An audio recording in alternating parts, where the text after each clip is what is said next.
আজ জওয়ালা action research অর্গানাইজেশনের পক্ষ থেকে একটা ট্যাবলো বের করা হয়েছিল। আমরা সেই ট্যাবলোটা দেখতে পেলাম রাস্তায়। তো চলুন ট্যাবলোতে কি করা হচ্ছে তার কিছু দৃশ্য আপনাদের সামনে তুলে ধরার জাস্ট চেষ্টা করেছি।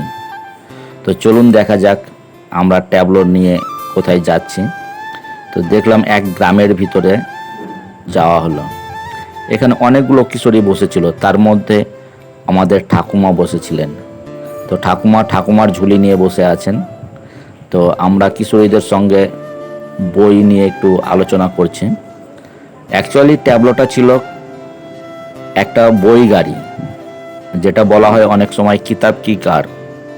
তো এই বই গাড়ি মূল উদ্দেশ্য ছিল যে এক সময় যখন লকডাউন চলছে, চারিদিকে করোনার আবহাওয়ায় স্কুল কলেজ বন্ধ, পড়াশোনা থেকে বিচ্ছিন্ন হয়ে যাবে, এমন পরিস্থিতিতে কিশোরীদের নিয়ে বিভিন্ন গ্রামে গ্রামে পড়াশোনার মূল স্রোতে ফিরিয়ে নিয়ে আসার উদ্দেশ্যে জওয়ালা অ্যাকশন রিসার্চ অর্গানাইজেশনের পক্ষ থেকে এই বই গাড়ির বের করা হয়, যাতে কিশোরীরা তাদের বই পড়াশোনার মাধ্যমে কিছুটা হলেও যুক্ত থাকে। এই মুহূর্তে দেখা যায় যে লকডাউন উঠে গেছে, তারও যে ধারাবাহিকতা সেটা এখনও চলছে। তো এই বই গাড়িতে দেখলাম গ্রামে বই নিয়ে এসেছে, বিভিন্ন ধরনের বই, সিলেবাসের কোনো বই না, বিভিন্ন ধরনের যে বইগুলো পড়লে একটু কিশোরীরা আনন্দিত হবে, ভালোভাবে পড়বে। তো এই রকমই দেখুন গ্রামে কতগুলো কিশোরী এক জায়গায় হয়ে সেই বইগুলো পড়ছে।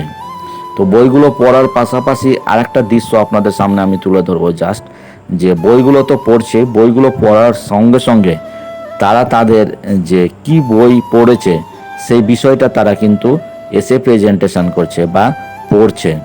তো আমরা একটু তার দৃশ্য দেখে নেব। দেখুন কিভাবে পড়ছে। এই একজন কিশোরী পড়ছে।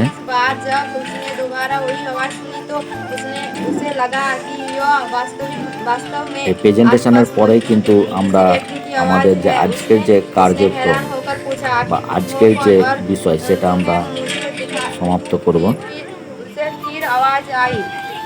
मैं वृक्ष परी हूँ और बहुत समय से इस पेड़ पर रहती हूँ।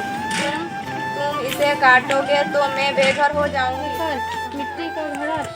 তো আজ এই পর্যন্ত, আবার নতুন কোনো ভিডিওতে আপনাদের সঙ্গে দেখা হচ্ছে।